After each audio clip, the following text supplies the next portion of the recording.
जाता लॉकडाउन में लगता अब सावन रोज रोज बढ़ जाता लॉकडाउन टिकट मिलत बा मोई जून में टिकट मिलत बा मोई जून में फसल बा बनमुआ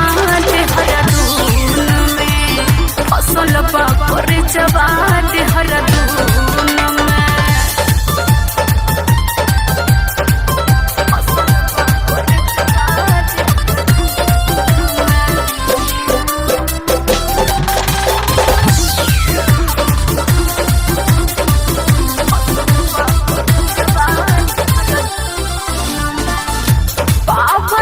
पुलिस जेके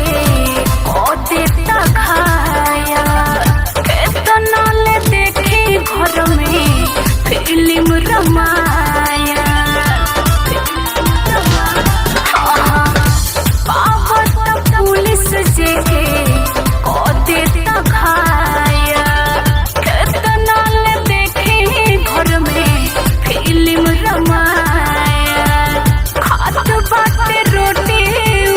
नून में हाथ बाटे रोटी नून में फसल बा बनमुआ देहरादून में फसल बा परेजा देहरादून में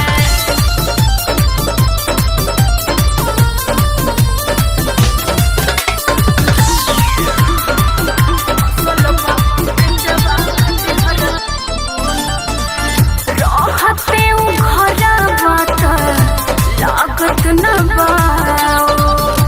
जियल अकेले अब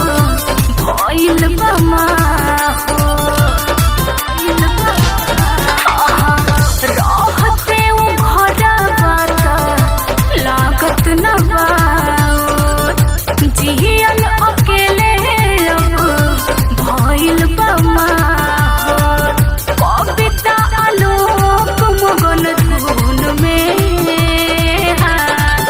कविता आलोक मगन धुन में फसल बा बनमुआ देहरादून में फसल बा परिचवा देहरादून में।